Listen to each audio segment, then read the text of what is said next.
who I was in the middle of the campaign last time, so like it doesn't matter.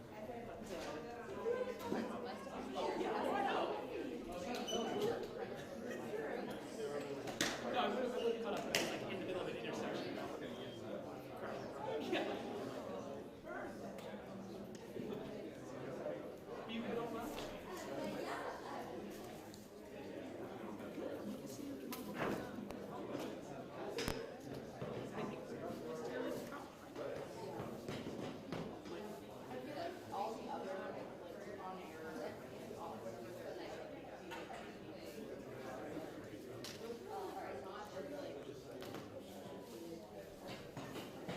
Really?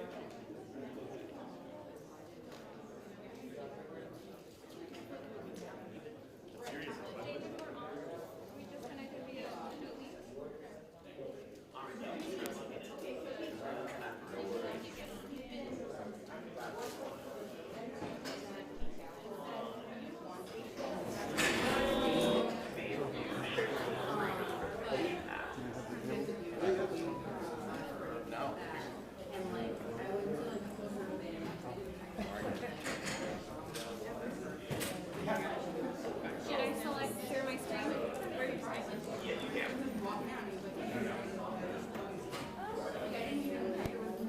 Is that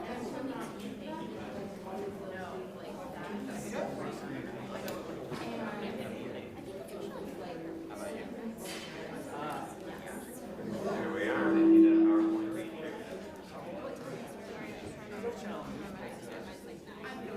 There you go. Yeah, like, no. Correct. That's what we have here. I'm emailing you right now. The one, and I'm going to CC so. Check. Testing, check. Much better. Thank you so much. Testing. Yeah, much better. You've got him to do it. You've got him to fix it. That'll be the change you want to see.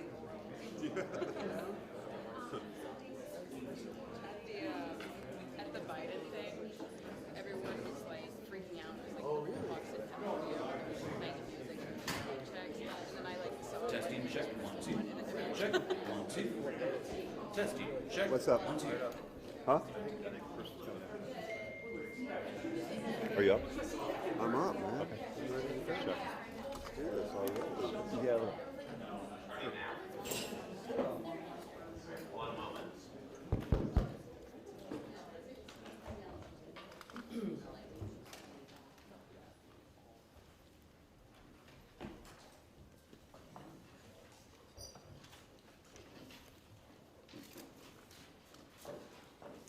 Good day, everyone, and welcome to today's UNIDOSUS Latino poll.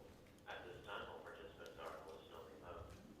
Later, you'll have the opportunity to ask questions during the question and answer session. You may register to ask a question at any time by pressing the star and 1 on your telephone keypad. Please note this call may be recorded and will be taken by if you should need any assistance. It is now my pleasure to turn today's conference over to Janet McGee, UNIDOSUS President and CEO. Good morning, folks, and welcome to the UNIDOSUS 2019 Annual Conference. We're pleased today to be hosting many candidates who are vying for the presidential nomination from the Democratic Party. And we're also very, very interested in sharing with you all some polling results that we think you'll find of interest, as we have worked with a number of folks to gather information about Latino voters. And so I know you'll hear about that in a few minutes, and we're pleased to have our experts here to talk about that.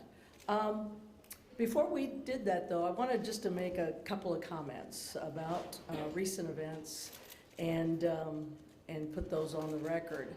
You know, like most Americans, I watched devastated as the news began to unfold Saturday morning. Another deadly mass shooting, this time in El Paso. This time, 20 innocent lives taken, dozens more families and communities left to suffer in the wake. In my remarks later Saturday at the UNIDOSUS Annual Conference in San Diego, I focused on what it's been like the past 3 years for Latinos under Donald Trump administration, and how he has systematically sought to paint us as the other, to create a hateful portrait of Hispanics in this country that dehumanizes us to the broader public. And I want to be very clear about this.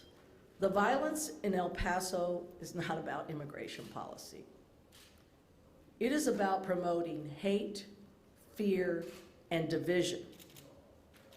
In 2016, President Trump said then that an Indiana-born and well-respected judge could not be impartial because he was Mexican, US-born in Indiana. He has described Latinos as animals, rapists, and murderers. As president, and he's only gotten more blatant in broadcasting his animus. We've heard "go back to where you came from," crime-ridden, infested communities, "they don't belong here." With every hateful word that he utters about us, about African Americans, about Muslims, but about Latinos, with every time he laughs when his supporters joke about physically harming us, when he treats Latinos as less than human, he reveals his true nature. We believe that these words and actions are also what helped drive the shooter to travel 10 hours to El Paso to massacre innocent people. Hateful words have hateful consequences. President Trump's bigoted and hateful words have resulted in hateful and deadly consequences. And he could try to distract and deny all he wants, but we're seeing the direct impact of his promotion of a climate of fear and hate and division taking hold in our country. And we want to make sure that he understands that he has to take some ownership over this. And he needs to not passively talk about this issue. He needs to directly rebuke, condemn, and apologize for this climate that he has created.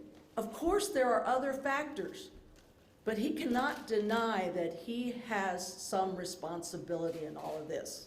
So we are very interested in making sure that we can, right now, more than anything else, appeal to those who, across this country, who are equally appalled by what's unfolding today and by what they saw happen in El Paso. And we're going to appeal to everyone to really rise above the hate and fear and division and to try to help us engage in a broader conversation with everyone about respect and dignity and really our common humanity. We need everyone holding the president accountable on this point in this moment. We're going to talk today with our experts a little bit about what is really on the hearts and minds of Latino voters. And what you'll see is prescient to what we've seen unfold today. It's prescient because one of the biggest takeaways that you're going to hear about is that 78% of Latino voters are deeply concerned about the demonization of Hispanics and immigrants and worry that it will only get worse if Trump is reelected. We had that information before El Paso. So this is a very serious time. You know, our hearts are breaking on behalf of those families of the victims of El Paso. This needless violence has to stop, and the climate that has been created, that has clearly been tied to these actions and motivations, has to stop. And the radicalizer in chief, President Trump, has to stop with this rhetoric.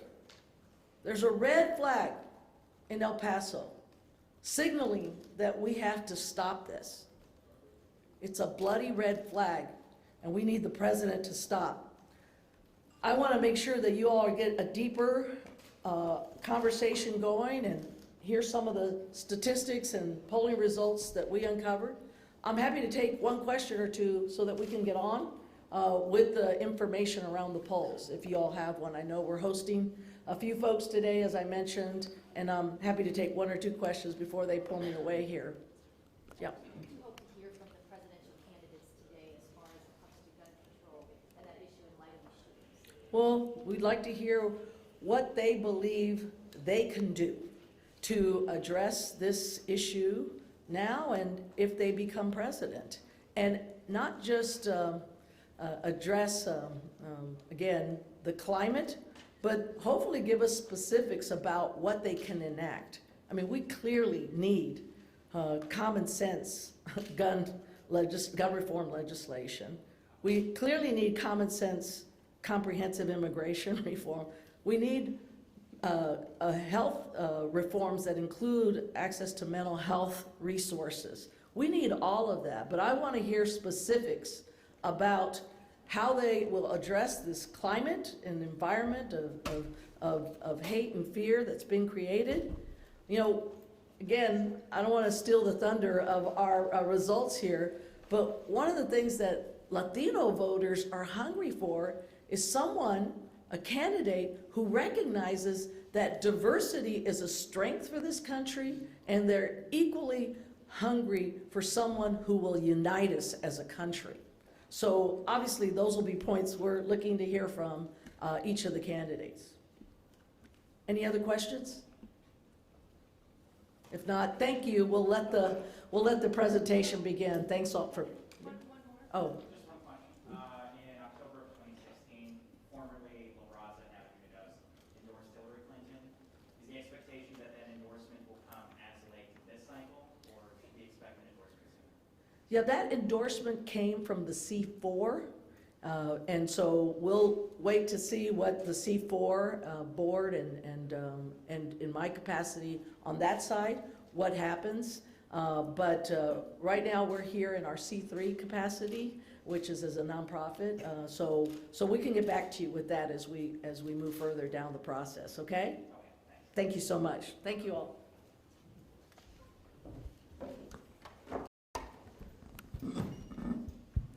Good morning, everyone. My name is Clarissa Martinez. I'm Deputy Vice President of UNIDOSUS US in our Policy and Advocacy Division. And I'm happy to introduce Matt Barreto, who is a principal with Latino Decisions. As Janet mentioned, earlier, a month ago or so, we decided that it was important to lift up the priorities and the perspectives of Latino voters, particularly in an environment where most voters are being asked about what they think of specific candidates. We thought it was important to lift up what Latinos want to see in those candidates, and then have candidates measure themselves against that yardstick. In doing that, we decided to ask not only about the top issue priorities, but also about the top traits that they would like to see in a candidate. And as Janet mentioned, the number one trait or characteristics Latinos would like to see is somebody who can unite the country and values its diversity. So we're gonna lead with Matt to walk us through the results. In addition to our national poll, we also conducted state-specific polls in 5 states, which Matt will cover some of the comparisons and whether there are similarities and differences in terms of Latino concerns in those 5 states. But above all, I think that we are encouraged as a civil rights organization that while the top characteristic Latinos want to see is a candidate that will unify the country, the previous polling work we have done also demonstrates that the vast majority of Americans actually believe that diversity is one of our national strengths, and that unfortunately in this environment, we need more voices that are gonna be champions of that very thing. So with that, I would like to pass it on to Matt. And for folks on the phone, we will go through the presentations and then open it to Q&A for folks here in the room as well as for you on the phone. All right, thank you, Clarissa. Good morning. Thank you for being with us today. As Clarissa said, we're going to be unveiling some polling data that we have. The new findings that we'll be unveiling today will be those related to 5 important states that will certainly be critical at both the presidential, U.S. Senate, and U.S. House level in 2020, as well as continuing to talk about our national sample. And those are state samples in Arizona, California, Florida, Nevada, and Texas. This was a poll that was fielded in June. It was bilingual, English or Spanish, at the preference of the respondent. And we used cell phones, landlines, and online email and internet samples in order to interact with our respondents. This gives us the best chance to meet people where they are, to get a reliable and representative sample. And all told, we had 1,854 respondents to this poll. The largest poll that has been done so far this cycle of Latino eligible voters. Sometimes you see and may report on other samples from other national polls. Typically those only have anywhere between 100 and 150 Latinos. They're also typically conducted over 90%, sometimes 100% in English. So this here you have almost 2,000 respondents nationwide, as well as an oversample in key states to give us a very strong picture of what Latinos want going into the 2020 election. We focused on what Latinos want to see in candidates, rather than just focusing on Democratic primary horse race, which has been the focus of most polls this cycle. We focused here more on what sorts of issues and candidate traits and qualities Latino voters want to see. As we know, many of the candidates are echoing similar sentiments, and so we're trying to see which issues, themes resonate the most, and which policies Latinos want to see their candidates support and champion.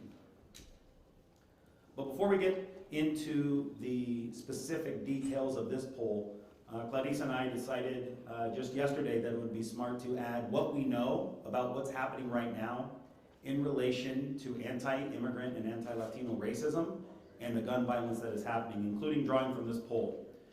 You already heard Janet speak about this, and this will be one of the headline findings from this poll.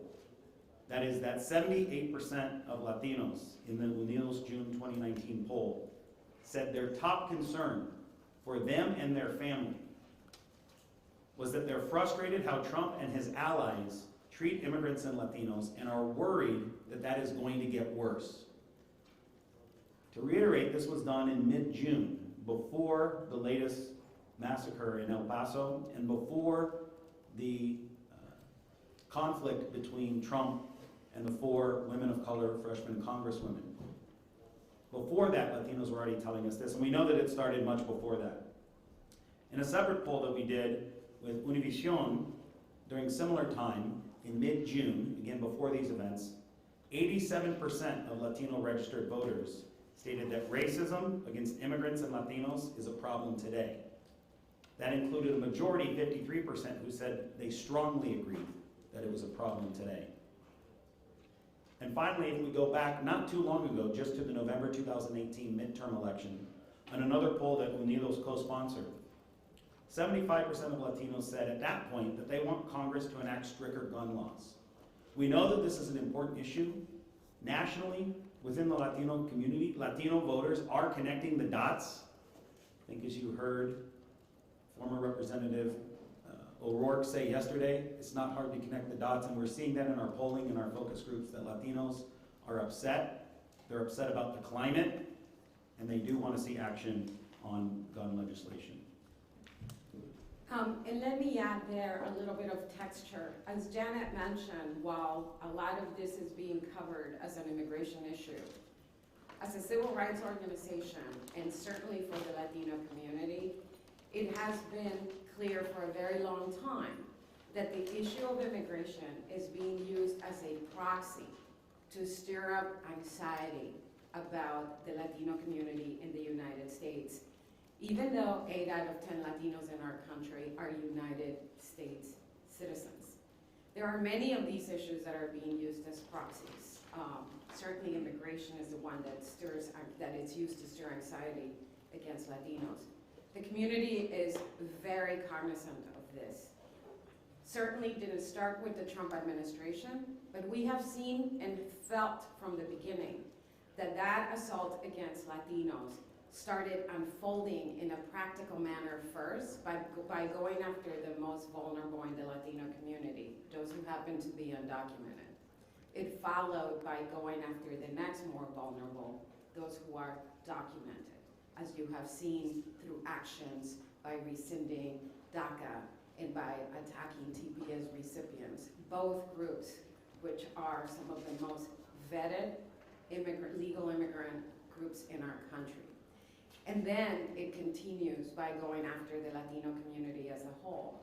Just through the immigration policies we're seeing, there's about 6 million US citizen kids whose futures are being handicapped by these policies. So it certainly is playing out through immigration, but it is not really about immigration.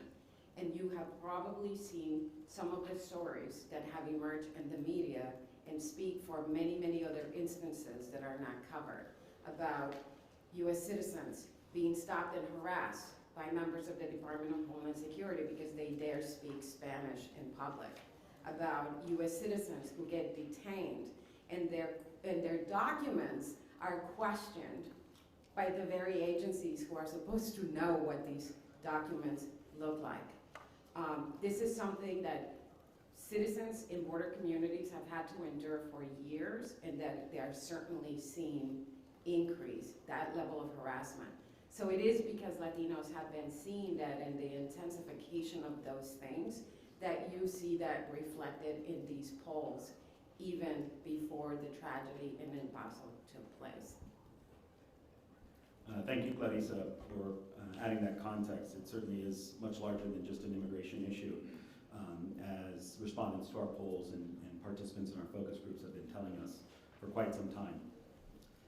So now I'm going to transition and dig deeper into some of the findings related specifically to the candidate qualities and the issue agenda of Latinos across the United States. And for each piece of information, I'll show you the national results, and then hope to show you the results broken out, the summary results broken out for just these 5 states that were in the oversamples of this UNIDOSUS poll.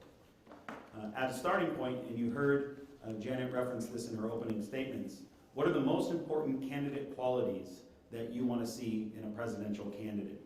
And this is the percent who were said very important. There was, of course, additional percentages who said somewhat important.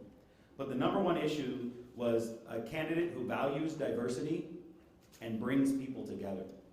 There was a very strong preference throughout the poll in a couple of different questions for promoting diversity and promoting unity as the leading characteristic or the leading quality that any candidate who Latinos will support would get behind. We also saw Latinos saying, fighting for my priorities to get things done, has realistic policy goals, has specific plans for addressing issues that Latino voters say are important to them. Latinos have been given promises for a long time, especially on the immigration issue. And while bold ideas and elaborate plans are important to help move the conversation, Latino voters were also saying in here that they wanted to see concrete steps being taken. They wanted to see proposals being taken that would lead to some direct policy solutions in their community and not just ideas. We saw these same leading 3 traits across all of our states. The yellow bars there indicate the percent who said values diversity and brings people together. And you can see that that was the number 1 issue selected in Arizona, California, Florida, and Texas. And in Nevada, it was essentially tied with those who say, fight for my priorities and to get things done. These 3 issues were far and away the issues that Latinos want to see in presidential candidates, not just nationally, but across these critical states that will decide the 2020 election. After asking the variety of traits in which people could say yes or no to all of those different traits that we put up a long list, we said which is the single most important. And in the national trends, as well as in 4 of the 5 states, the single most important factor that people supported was values diversity and brings people together. In Nevada, just inching out ahead of that was a candidate who supports realistic, achievable policy goals, but just a few percentage points behind that was values, diversity, and brings people together. So both as a standalone question, but also when asked to rank and choose only one item, there's a very strong preference here for values, diversity, and brings people together within the Latino community.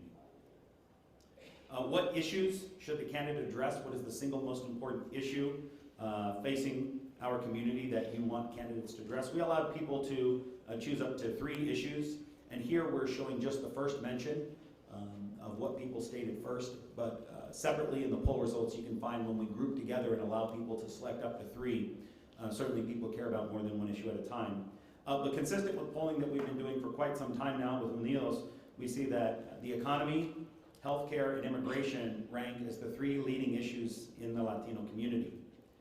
We also saw, for the first time, the issue of gun violence. And again, this poll is from June 14th, so well before the latest 3 shootings of the last 7 to 8 days. Gun violence ranking is a top issue of concern, with 8% ranking it as the #1 issue. And when we add in the second and third choices, it goes up even higher. So this is an issue because of the gun violence that the nation has seen over the last 4 years in particular, that has been increasing even nationally, but also within our polls of Latino voters. And by way also of context, I think that for a lot of folks who may not have been following the Latino electorate for as long as we have, you may think that the fact that immigration is one of the top 3 issues is sort of a duh moment. The reality is that for up until 5-10 years ago, immigration did not rank in the top 3 for Latinos. As I mentioned, Latinos have become very adept at looking at immigration the same way that is used as a proxy to stir anxiety against Latinos. Latino voters also look at how candidates and politicians talk about immigration to gauge what is the sentiment towards the community. So it plays both as a direct public policy issue, because what happens in immigration impacts the most vulnerable in the Latino community, but it also weighs heavily as a civil rights issue, because as I mentioned, whenever the debate goes toxic, and it has been now for over a decade, the civil rights of Latinos tend to be eroded and assaulted, and that happens no matter what the immigration status of Latinos is. So the fact that it's in the top 3 is a very notable development, not to mention the fact that, as you're seeing, gun violence, which also had not been part of the top 5 issues, is now up there now, again, before we got to this moment. As you break those out into the states, and here we are reporting the percent who rated it as one of their top issues, meaning that you can mention 3 things. You can see a similar trend across both the national and state level data. When allowed to mention 3 priority issues, you see nationally in that first set of bars that healthcare at 46, jobs in the economy at 43, and immigration at 42, all come in virtually with the same level of support, suggesting that these 3 issues are all issues that multiple voters are mentioning at the same time. We see a similar trend across the states, in states like Arizona, which has been hard hit by issues of immigration enforcement, 47% rating that a top issue. In Texas, which has also been on the receiving end of the Central American asylum seekers, 51% rate immigration. But immigration, healthcare, and jobs in the economy are consistent, not just in the national scope, but also across the key states that we're looking at as issues that Latinos want candidates to talk about.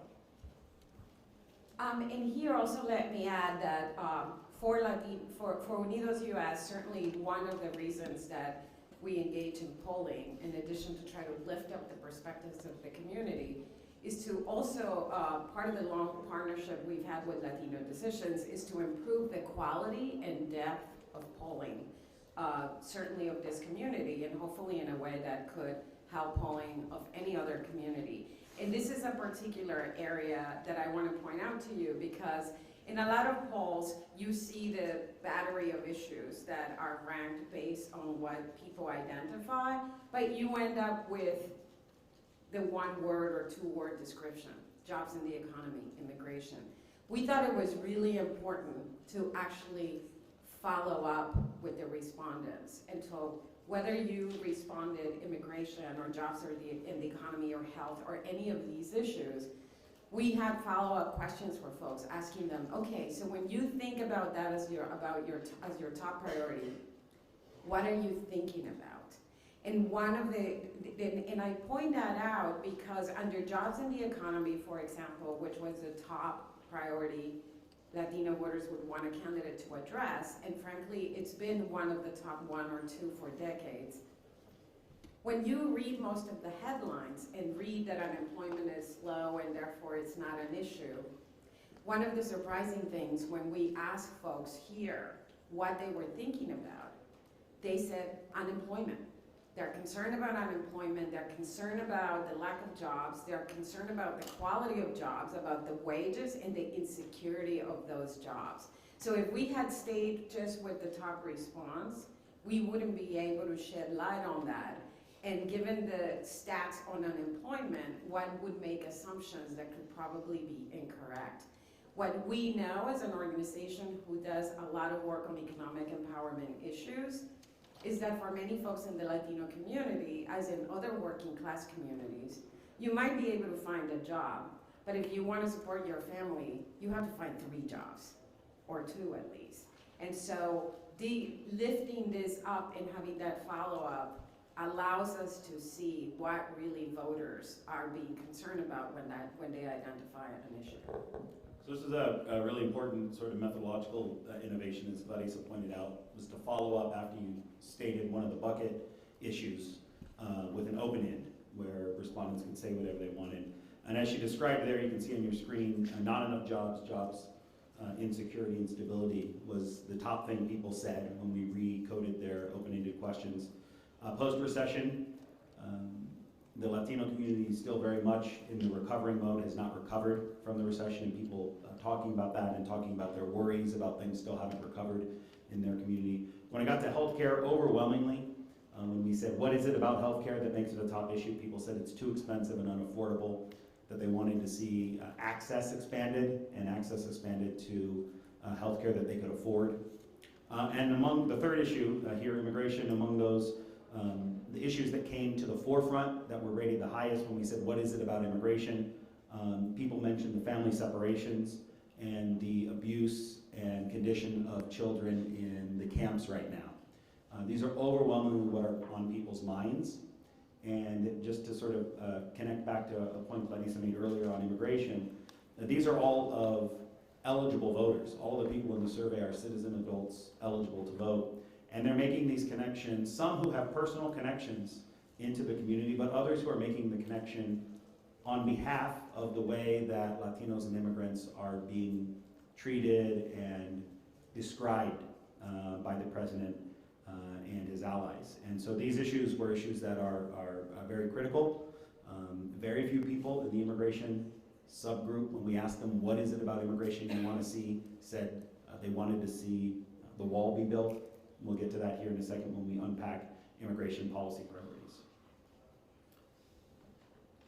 So here's the point that I started the presentation with that Janet mentioned in her opening remarks. We said, which of the following statements are true for you and or your family? And we gave a number of issues. The one that rose to the top as having the highest percentage of people state that it was true for them and their family was, I am frustrated with how President Trump and his allies treat immigrants and Latinos, and I worry that it will get worse if Trump is reelected. At 66% saying that this was true, and 12% saying somewhat or sometimes true.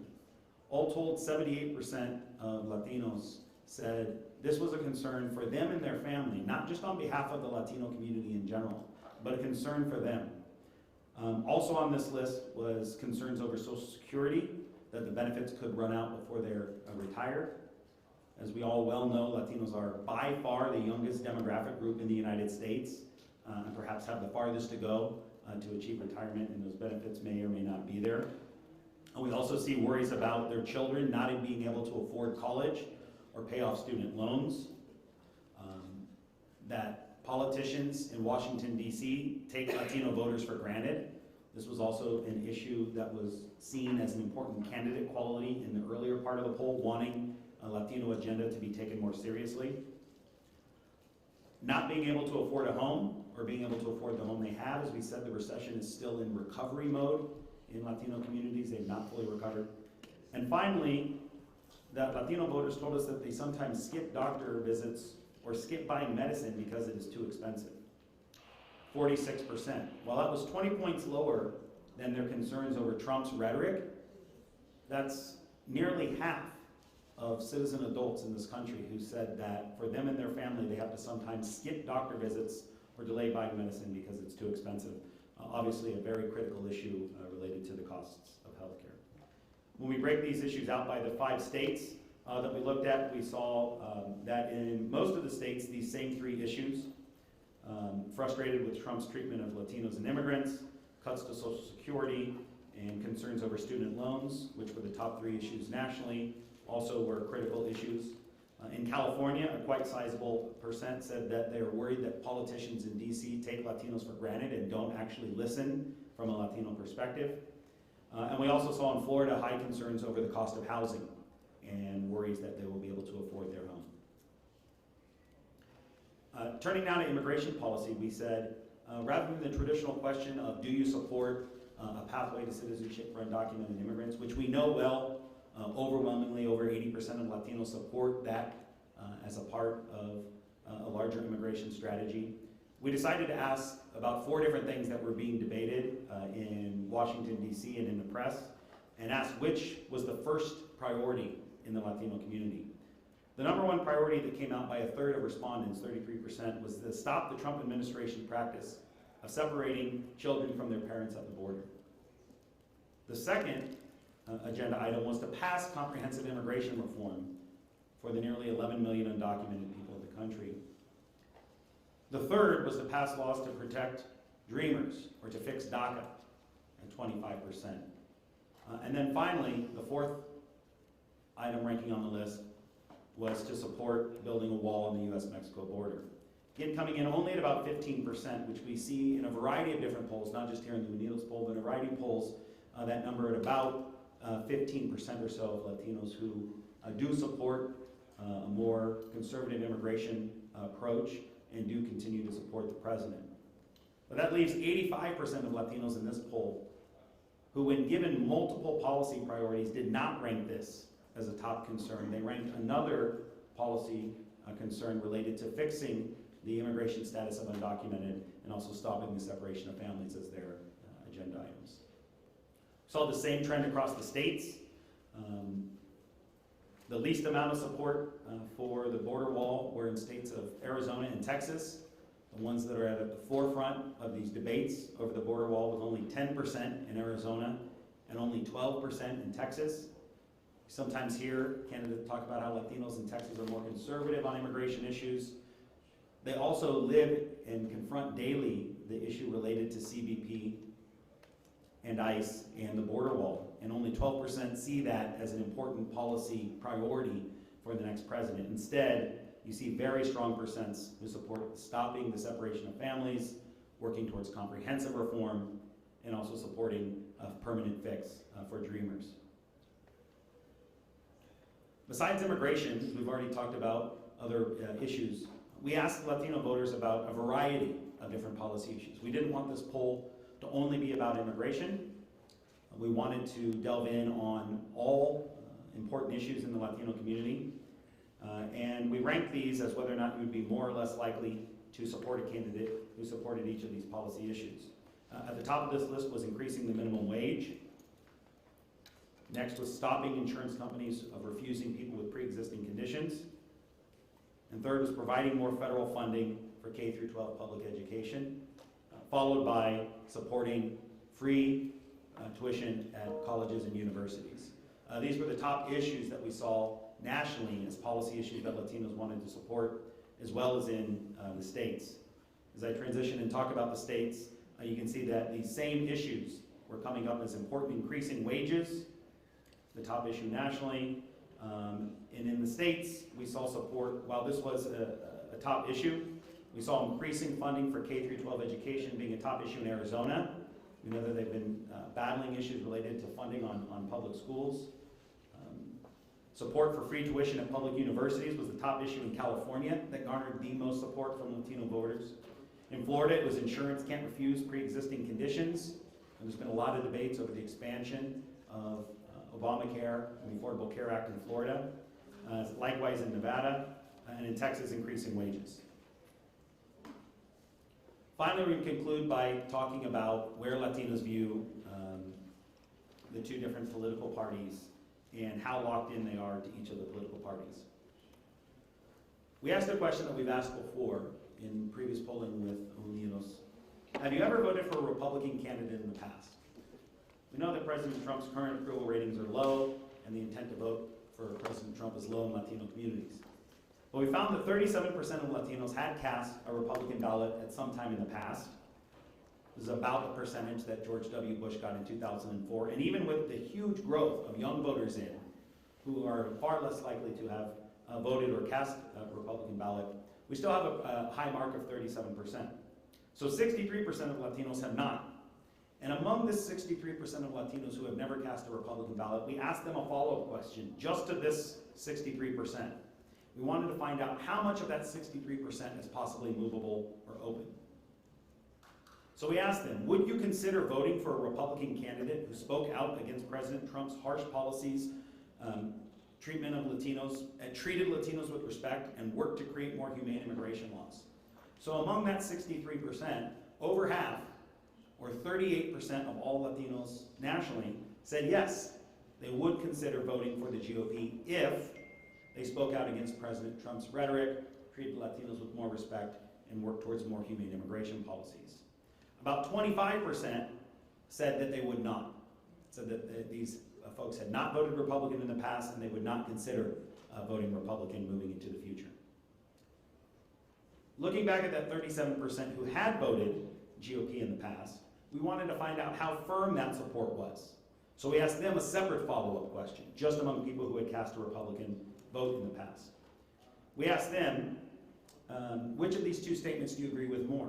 It is hard to support Republican candidates right now, but if Republicans got focused on issues I care about and treated Latinos with respect, I would seriously consider Republican candidates again. Or, I like the Republican Party of today. They don't need to change anything to keep winning my vote. Once again, we saw over half of the previous Republican voters, 21% of Latinos nationally, said that it's hard to support the GOP today, but they might consider that in the future. Only 16% of the entire sample said that they like the way the GOP is today and they don't need to change anything to continue winning their vote. And let me add, just as we talk about the issue of immigration and how somebody who would be looking at it in this moment in time may make certain assumptions, I think oftentimes when political season comes around, a lot of the stories about Latino Party support tend to be about surprise that there are any Latinos that support Republicans, or frankly that there is something wrong with Latinos if they do. But the reality is that Latinos have had very strong swing tendencies. In this case, what we're trying to establish is what is the floor on both sides. But also Matt's going to talk about the swing tendencies. But one of the things that I want to emphasize is that there always has been those segments of the electorate, just like with the general electorate, the folks who support Republicans or the folks who support Democrats. I think the notable thing that we're seeing here is that where traditionally that kind of voting behavior had been at a 2-to-1 ratio in favor of Democrats, what we're seeing here, it's almost a 3, if not a 4-to-1 ratio where it comes to Republicans. But we also want to emphasize, as a nonpartisan organization that believes that voters that hold accountable members of any party is what serves us better as a community and as a country, that when politicians do their job to actually lift up and address not only priority issues that are priorities to Latinos, but frankly to equally situated Americans, and in this moment in time, to bring the country together and value and lift up its diversity, that there is progress candidates can be made. And I say that because it sounds, again, like a duh kind of statement, but so often you hear candidates say that they forego courting one community or another because they will never get the support, as if that was something that was a shortcoming of that particular community. This is not about voters. This is about the choices that voters have. And so as long as the Republican Party continues to be seen as embracing anti-Latino and anti-immigrant politics, you will see this slide. But that is not something that the voters are dictating politicians to do. That's what politicians are choosing to do themselves. So let's put this all together, these last two slides that I just showed you, and see what does it look like overall nationally. As Clarissa mentioned, we wanted to sort of identify or isolate those that are on the either margin and unlikely to move. That was 16% seem like they're definite with the Republican Party. They like the way things are today. About 25% are definitely with the Democratic Party. They say they've never voted Republican for and they can't imagine voting Republican in the future. 21% were prior Republican voters, but they want to see change before they'll consider it again. And 38% are prior Democratic voters, but they could envision considering the Republican Party. So what that leaves is 59% who are not completely sold on one party or another. They want to see more Latino-specific engagement. They want to see Latinos treated with more respect and stand up for Latinos. These are the soft partisans, the folks who are in the middle and who might be open to messaging. We have that broken out for each of the 5 states. You'll be able to find all of this information on UNIDOS and the Latino Decisions websites where we can go through it in more detail. But if we just imagine scenarios here, that if the Republican Party leaned in on positive, respectful outreach, the first is that they may be able to get back to that 37% figure. That was around the figure that George W. Bush got in 2004. It may be within their grasp. And of course, this additional 38% of Latinos, how much of those are available to them? It seems that only 25% are completely unattainable. Of course, it would take the right candidate.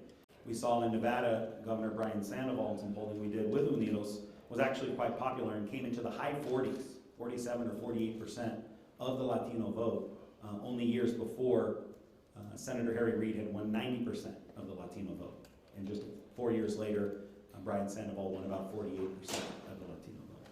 At the other side, what if Democrats seriously invest in outreach and engagement with Latinos? Here I'm thinking of the way that the DCCC did.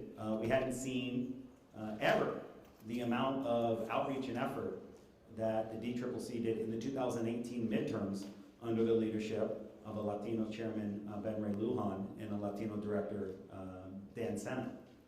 And with that outreach, there was incredible turnout and engagement. Could it be that the Democratic Party could reach up to 84% of Latinos, those who are previous Republican voters but disenchanted? And you can see as you go through each of the states what those numbers look like in terms of what the polls are that are potentially unmovable and how much swing there is. In each of the states, a majority of Latinos find themselves in the middle, find themselves as someone who is open to considering the parties if there is change in investment in Latino outreach. I'm going to conclude by just looking at the presidential vote across the 5 states. We tried to focus less attention in this press conference on the horse race numbers, but we know that people are interested in these. And so we're just going to conclude with that of where the findings are right now. Nationally, we have the Democratic candidate, of course, yet to emerge at 62% and 21% for Trump. You see across the different states, low support for Trump in his current re-election bid. Only 29% in Florida. It's well below the mark that he'll need with Latino voters in order to get re-elected. And high support for a potential Democratic candidate in states like Arizona at 65-14, one of the largest spreads. Arizona may be the most competitive battleground state in 2020, in large part due to the growth in Latino voters in that state. So in conclusion, what were our key findings? First, the ideal candidate values diversity and will unify the country, has realistic policy goals and plans to get them done. This is what Latino voters want to see. The candidate will address issues that resonate at the personal level for the Latino community, which continues to be employment opportunities, wages, healthcare costs, and immigration, and also the basic respect for the community. Oftentimes, as Clarissa mentioned, immigration is really a lens or a symbolic issue, meaning much more than just immigration reform, but also the treatment and respect for the community. We think that Republicans are leaving votes on the table. We've been saying this maybe for 10 years. More than half of prior Republican voters now say they have a hard time supporting the party. And finally, Democrats lead Trump by about a 3-to-1 margin in terms of the actual vote. When we look into the crosstabs and we look a bit deeper in the data, only 50% of self-identified Republicans say that they're certain that they will vote for Trump. This is consistent with the note just above. At the same time, only 57% of self-identified Democrats say they're certain to vote in the primaries. So the question is whether or not the party is truly engaging and energizing Latinos. It might be too early to tell, but certainly, and as evidenced by the events later today, the primary is certainly underway and in full force. And so we hope to see these things and these numbers improve. So let me just offer a couple concluding thoughts, and we'll open it up for questions. I just wanted to emphasize, because particularly when we go into political cycles, the other story that emerges about Latinos is whether or not they vote and at what levels. And so as we go into a presidential cycle, it's important to remember that out of Latinos who are registered to vote, 80 to 83% vote, cast a ballot. We, for more than 10 years, have also been raising the flag about the importance of voter registration, certainly for Latinos, for youth of any community, but Latinos as a young community. And yet, there is very little that goes into voter registration in any political season. And it's one of the reasons why UNIDOS, with other Latino sister organizations, continue to be committed to voter registration and to explore ways to bring more eligible Americans into the process. And we have actually been the largest voter registration, Latino voter registration operation in Florida for several cycles now, and we'll be expanding that to other priority states in terms of where Latinos live, including Texas and a number of others. But again, I want to leave that stat because it is often misunderstood, Latino participation. 80 to 83% of Latinos who are registered actually vote. The other thing I wanted to mention is, again, that Latinos are not a monolith. But it also seems that every time stories reflect that is actually to put forth that Latinos don't have any particular set of issues that they agree on, and therefore there's no such thing as a Latino electorate. So first, let me assert, Latinos are not a monolith, which is why it's actually so surprising to see the incredible level of affinity, as you have seen, in all of the issues and candidate traits that we have talked about, not only in a national representative sample of Latino voters, but even looking at each of the states. And frankly, that lies at the core of how an organization like UNIDOS, a pan-Hispanic organization, is able to do its work and focus on the very issues that drive that Latino affinity of opinion. As Matt mentioned, for a very long time we have been saying that when it comes to Latino voters, Republicans are their own worst enemy and Democrats' best friend. And at the same time, understanding that Democrats have work to do. And it is not a conundrum. Any candidate worth anything knows that the candidate matters, positions matters, and meaningful outreach is essential. And that is the same playbook that would apply here, and here are the issues this electorate cares about. And the last thing I would say, particularly as we are living in an environment where there's incredible efforts to make us be afraid of each other, and that if somebody gains an inch is an inch that is going to be taken away from you. The other thing that is very clear from this polling, and it's reaffirmed in this moment, but has been traditionally the case with Latinos, is a couple of things. One, Latinos care about substance. That's one of the reasons that you have seen across the decades a very strong ticket splitting tendency among Latinos, where in any given state, you could see Latinos vote in higher numbers for a member of the Republican Party in the race for Senate, say, and higher numbers for the Democrat in the governor's race, per se. That swing tendency is affected by the environment and what candidates are talking about. So to the extent that there's less Latino support one way or the other, that is shaped by what the parties and the candidates are doing, and not because the voters have a certain genetic orientation to one thing or the other. And then the last thing I would say is that because we see Latinos definitely want somebody who can fight for their priorities, but they also want to see somebody who is willing to compromise to get things done. And so in saying that, I also want to lift up that while some people, while there are attempts to make people afraid of what it means to have more Latino voters or to see the growth of the Latino community, even though frankly we've been part of the nation since its birth, I would say that for any voters who care about better jobs and an economy that works for everybody, not for the few, for a healthcare system that is really accessible to families, for affordable housing, which we know it's an issue not just with Latino but many others, humane immigration policies, and as we've heard, for more rational policies that would address gun violence, the growth of the Latino electorate should be a welcome development because these are the things that motivate these voters. So with that, we're going to stop there and make sure that we have time for some questions or comments. And operator, would you mind providing instructions for folks on the phone? To ask a question over the phone, please press the star and 1 keys on your telephone keypad. Great.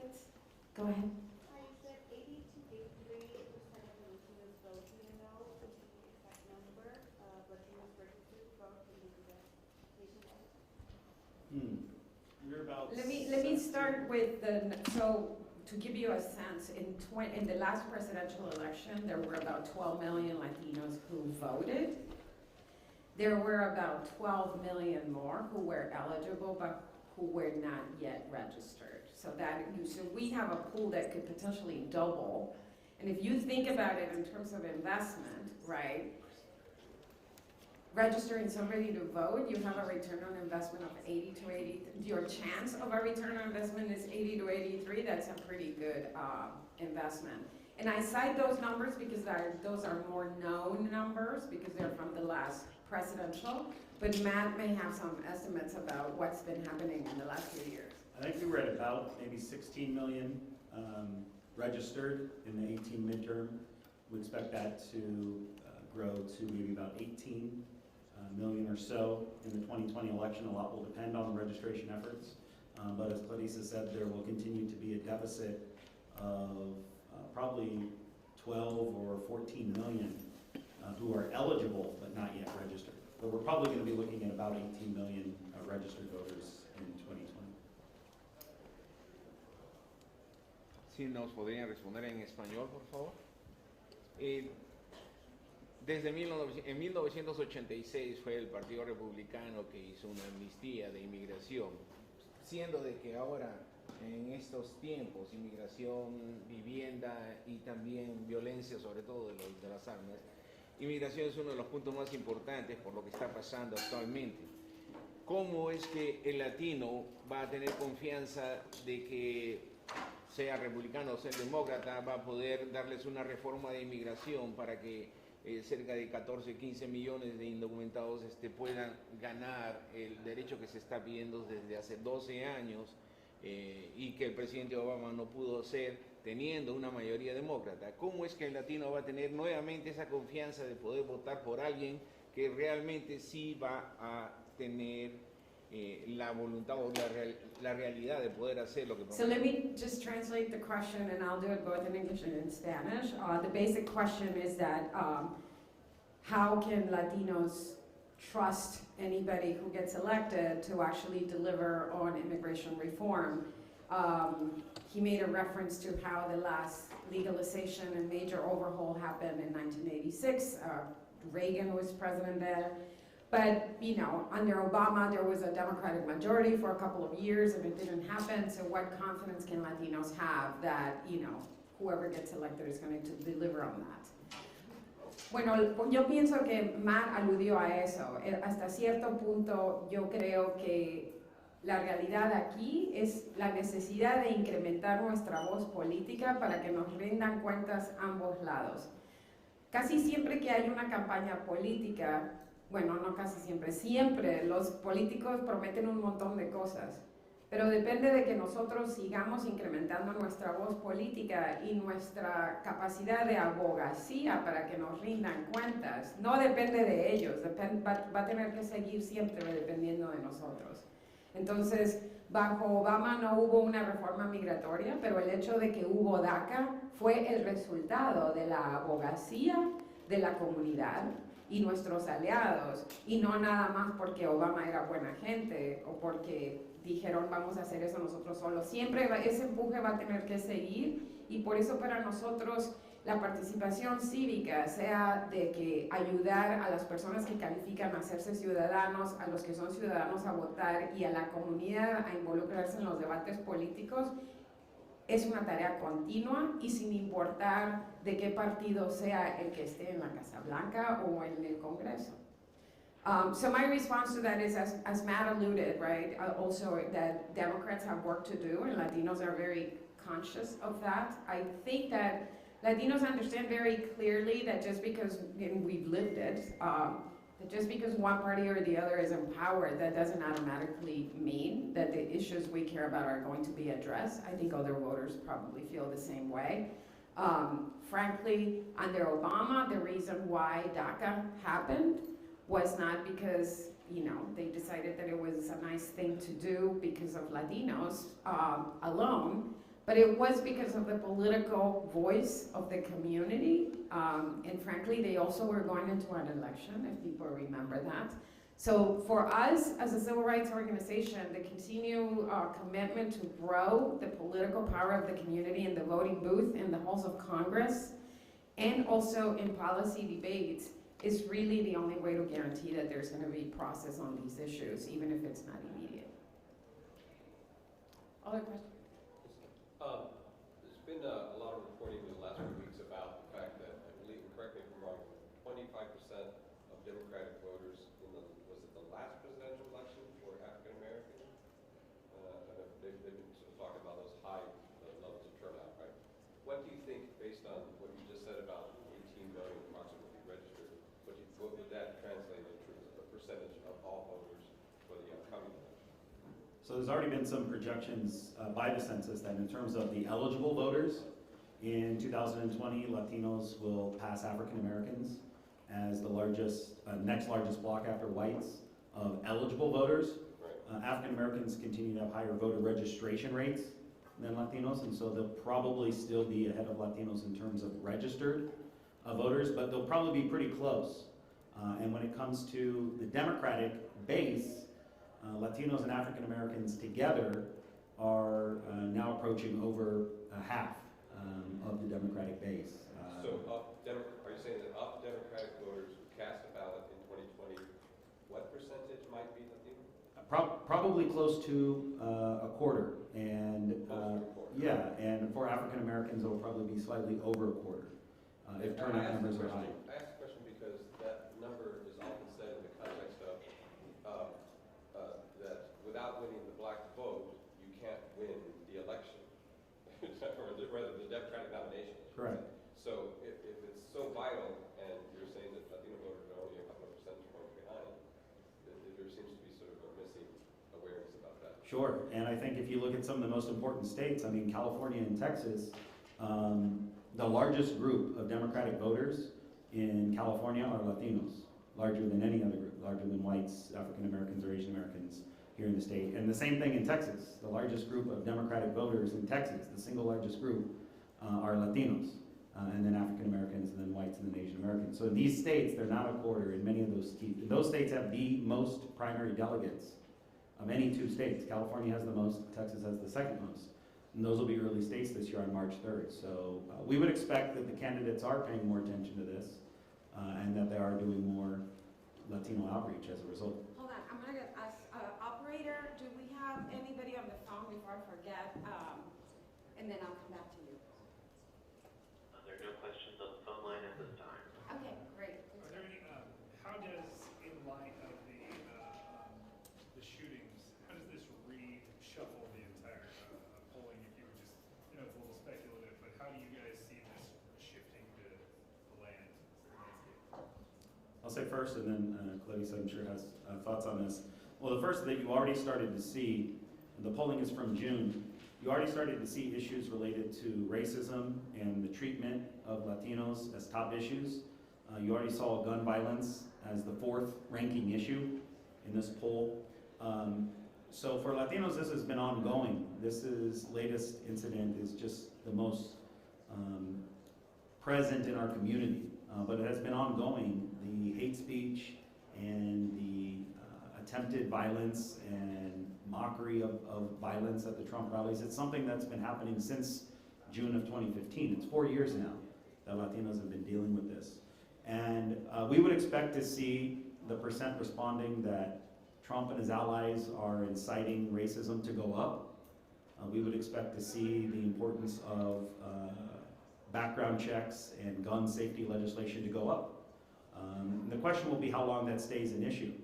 After Parkland, that the young people involved there were able to make it a national issue and have it in the national agenda for much longer than before. And so that will be the issue here with El Paso, is whether or not it remains a national issue, and if it remains a Latino issue, as this impacted many Latinos in El Paso.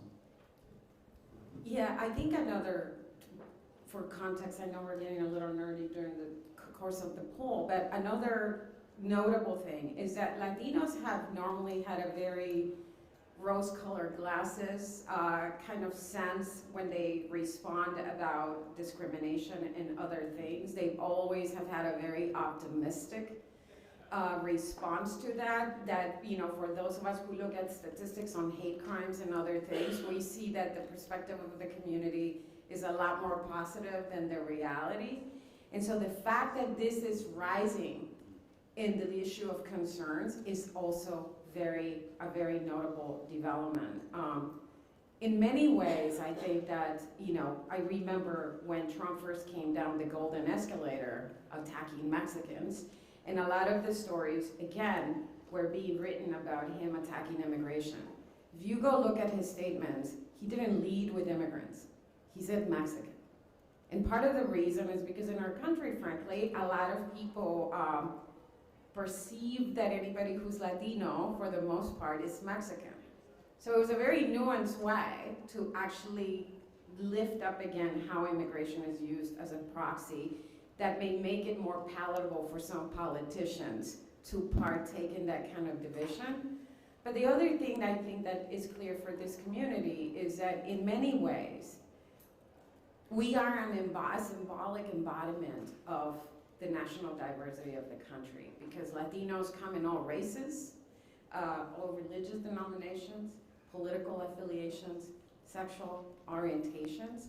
And so in some ways, having a target on our back also symbolizes the target that is being put on that national asset of diversity. So we, I think, anticipate that the sentiment and the concern of the community about what's happening on this is going to grow even more as we go along. And frankly, even with the president making statements, red statements condemning hate, we know that we continued attacking the members of Congress that he has chosen to become the face of an ongoing campaign, one of which the main ingredients of is that hate and division, right? So in the same breath, right after finishing what statement, he continued on those attacks.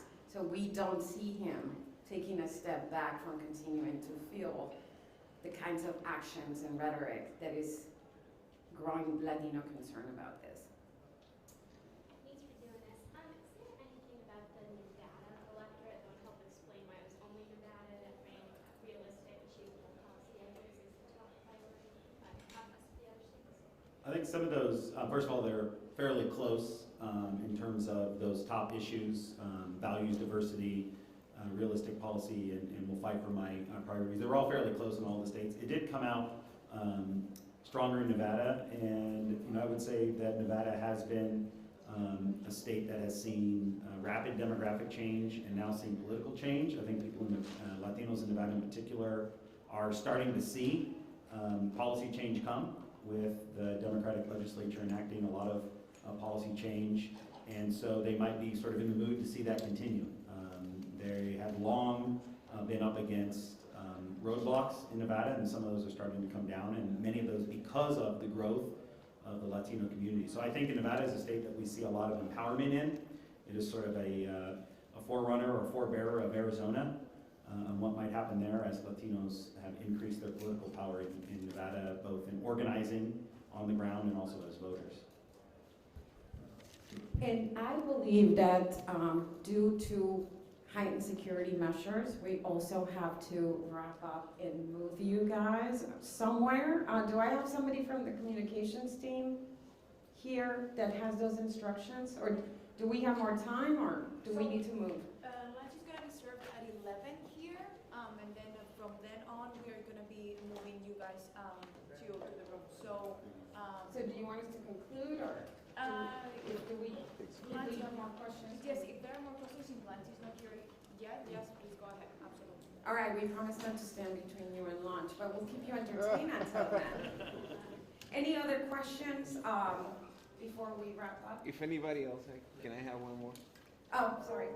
Go ahead. Is UNIDOS doing anything about research into the census participation industry and campaigning? Yes, as a matter of fact, and one of your reporter colleagues wrote an article about this. We had a session in brainstorming and strategy discussion on Saturday. So for those folks who are not familiar with UNIDOS, we do our work, I would say, through 3 Ps: policies, program, and people. And people, not only our staff, but we are an umbrella of nearly 300 community-based organizations across the country who together serve millions of Americans and immigrants annually. And so they have tremendous reach and contact with the community. And as we know, there is a lot of concern about what's going to happen with people's data, and that's not specific to immigrant communities. That is true in many other communities, including African Americans, including Latinos who are not immigrants, including Asian Americans, and many others. And so there's a number of things that are happening. So I say that because that means that trusted messengers are really important in terms of working with the community on this. So part of the strategizing that we're doing is to also overcome something that we know is another challenge. As folks know, the census, this is going to be the first time that online, the focus is going to be on online responses. And particularly for Latinos, as we learn from the implementation of the Affordable Care Act, we live online a lot, but we don't necessarily transact online. And so we are working with a lot of organizations who are creating partnerships both with their local libraries, but even with their bank branches, as well as their own organizations to make computers available and information to people to help them complete the form. Obviously, the person has to complete it themselves, but to make information in the availability of computers available for people. So there's a lot of discussion about the work that we're going to be doing to maximize the online response, and then the second wave, which is the mail response. And the other thing that I would say, and perhaps very fitting with what we've been talking about today, is that we're also working with a national group of sister organizations to really lift up a unity message around the census that is cross-racial and cross-ethnic. And the reason I say that is because, you know, the Supreme Court case proved that there are very nefarious reasons why certain things are being done, and they're designed to diminish the voice politically and otherwise of certain communities. It doesn't matter if people have to sabotage the census in order to achieve that. But we also know that Latinos and anybody else doesn't live in an island. We live in highly diverse communities, and therefore quieting the voice of some or diminishing the voice of some in those communities actually robs everyone in that community of resources and voice. And so we're gonna be doing a very strong campaign about how unity is also important in the context of the census, and to make sure that everyone in a given community is counted, to make sure that the investments those community needs are made. Can you clarify, you talked about immigration being used as a proxy for something else. Can you clarify, are you suggesting that President Trump, when he talks about immigration, is using immigration as a proxy for something else? Absolutely. How so? But let me just clarify, this didn't start with Trump, right? So I think a lot of folks, certainly in some quarters, feel like, you get rid of Trump and you get rid of all our problems. Divide and conquer politics, or the dog whistle politics, did not start with Trump. I think what he was able to do is kind of scoop in and walk away with the prize, quote unquote, that up until when he came along, lots of other politicians who use the same tactics put a veneer on them, right? So I'll give you an example. Rather than say there's too many brown people in the country, which was not a good thing to say up until some point. It should never be a good thing to say, but we're in different times. It was easier to say, no, it's immigration we're concerned about. It's not even legal immigrants, it's undocumented immigrants or the incendiary illegal. But for most people, there's very little distinction, because at the same time you were feeding a narrative that was painting all Latinos in the United States as being immigrant or the incendiary illegal. And that serves a number of nefarious purposes. If you see a Latino in the voting booth and you've been fed a narrative that all Latinos are undocumented, guess what? That when you hear that there's voter fraud, that's also gonna click. So these things go together like that. The perfect, more recent example, well, there's too many, but Janet mentioned one of them with Judge Curiel. He was questioned because of his ancestry. So that gets all put together, and it's been going on for a long time. But I think what the president has done, and in some ways I'll insist in perhaps finding a silver lining on it, is that he tore away the veneer under which some politicians might have been able to hide in the past, and has made very clear what this is about. We at UNIDOS have been part of every major piece of immigration legislation in the past, and we've been willing and worked with both sides of the aisle on it, and with presidents of both parties. I think that right now, there's more interest in using the issue to fuel the fire and to continue to pay Latinos as not belonging in this country. I'll say a quick follow-up. Let me just put a couple examples. If you look at the rhetoric that Steve King, the congressman from Iowa, had been using for a long time when he would talk about immigrants, he would talk much more broadly about Latinos or Hispanics who are coming to Iowa and changing Iowa. He would talk regularly about the U.S.-born children of immigrants. And when he, last summer or the summer before, did his road trip through Europe and talked with many right-wing nationalists there, he talked about how it was minorities in general and immigrants and their offspring who were changing the culture of the United States for the worse. So it's not, to them, a story just about immigrants. It's about the entire community, and not just Latinos. Muslim Americans face a considerable amount of their wrath as well. And I think not just that's what they mean, but what we're finding in the data is that that's how voters are receiving it. So they're not separating and saying, oh, he's only talking about his immigration policy. When we're talking to voters, either in large numbers of polls like this or in focus groups, they're saying that he's talking about them, that he's talking about anyone who speaks Spanish in public, anyone with brown skin. So that's how it's being received right now. if he wants to clarify his intentions or not, people feel that it's a message, when he said go home, that it's a message directed at everyone, not just immigrants. All right, one last question, because we want to make sure that we give you a break before you go grab your lunch. Yeah, Ken Stone, Times of San Diego, Clarissa, my wife Chris did the story on the census. Anyway, the Russians were well known to have exploited divisions in the black community in the 2016 election. Is there any susceptibility or concern about Russian trolls or others attempting to divide Hispanics, Latinos in the 2020 election? Well, what we know from the previous election is that the poisoning of our electorate was played out in many ways, right? It wasn't just to try to scare white people about people of color. It was also trying to scare people of color about white people.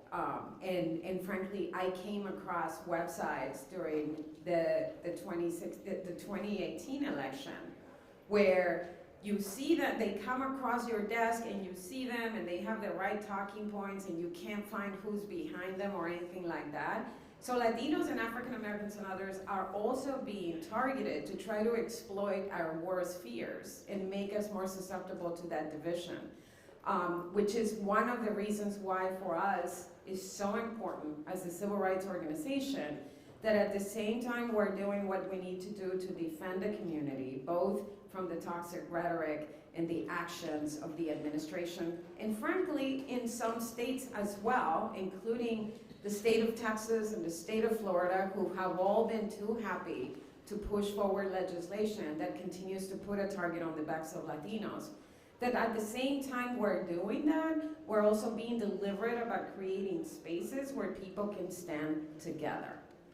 So, you know, working with the NAACP, with Asian Americans Advancing Justice, with the Leadership Conference, the reality is that we want to make sure that, like I said, I was pleasantly surprised, and that tells you something about the environment. When we found that the vast majority of Americans indeed believe that diversity is one of the things that makes our country strong. So we need to be deliberate about lifting up not only the stories that reflect that, because if all people hear is how everything is bad and everybody's fighting each other, you start believing it. But not only the messaging, also actively creating spaces where people come together and can ignite the agency they have over the process and over demanding more from their elected leaders. All right, so with that, I see our Master of Disaster from our Communications Department here. So I'm going to conclude there, and thank you so much. Cristel and her team can share information if you want to get in touch with us. As Matt said, we will post